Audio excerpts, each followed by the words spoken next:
Olá pessoal, meu nome é Michela, sou nutricionista da Unimed Jaboticabal e vim falar um pouquinho com vocês sobre a diabetes, tá? No dia 14 de novembro nós comemoramos o dia de conscientização sobre a doença. Essa data foi instituída pela Federação Internacional de Diabetes e pela Organização Mundial de Saúde com o objetivo de auxiliar as pessoas a se conscientizarem sobre a prevenção e sobre o tratamento da doença, tá? A diabetes é caracterizada quando o indivíduo tem uma dificuldade na produção da insulina ou quando a insulina não faz o seu papel adequadamente. Dessa forma, os níveis de glicemia no sangue sobem e o indivíduo pode desenvolver a doença e apresentar alguns sintomas. Às vezes perda de peso, sede excessiva, muita vontade de ir ao banheiro, então isso pode estar caracterizando a doença, certo? Uma das formas de prevenir é o controle do peso, né? Então a gente sugere que o indivíduo não ultrapasse um índice de massa corporal de 30, ou seja, que não seja caracterizado como uma obesidade, porque a gente sabe que a pessoa acima do peso tem uma probabilidade maior de desenvolver a doença. A forma de combater ou de diminuir o excesso de peso é também através da alimentação saudável.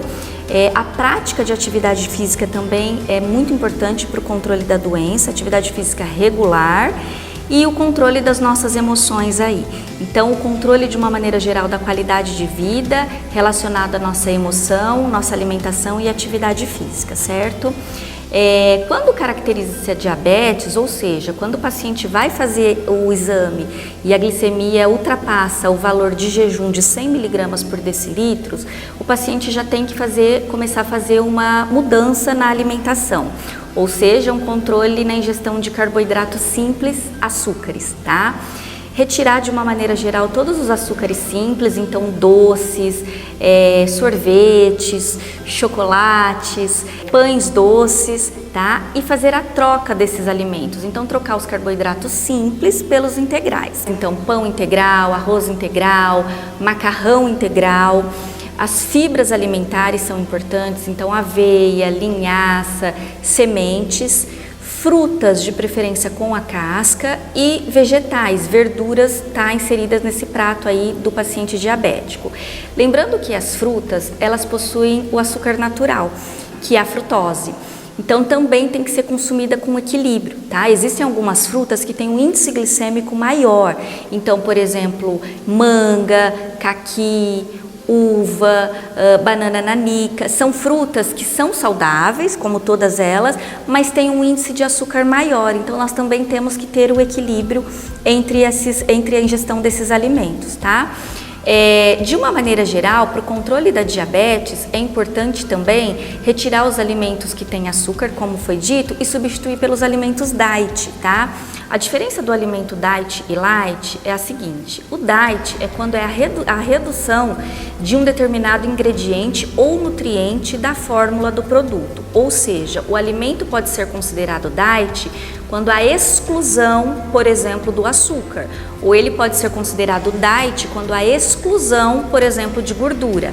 Por isso a importância de estar lendo os rótulos. A maioria dos alimentos diet, a maioria, é quando há exclusão realmente do açúcar, tá bom? Já o alimento light é considerado quando há redução de pelo menos 25% de algum ingrediente desse produto ou nutriente. Então ele pode ser 25% menos gordura, 25% menos açúcar, 25% menos sódio. Ou seja, o paciente diabético deve consumir os alimentos diet desde que ele seja com a exclusão total do açúcar, certo?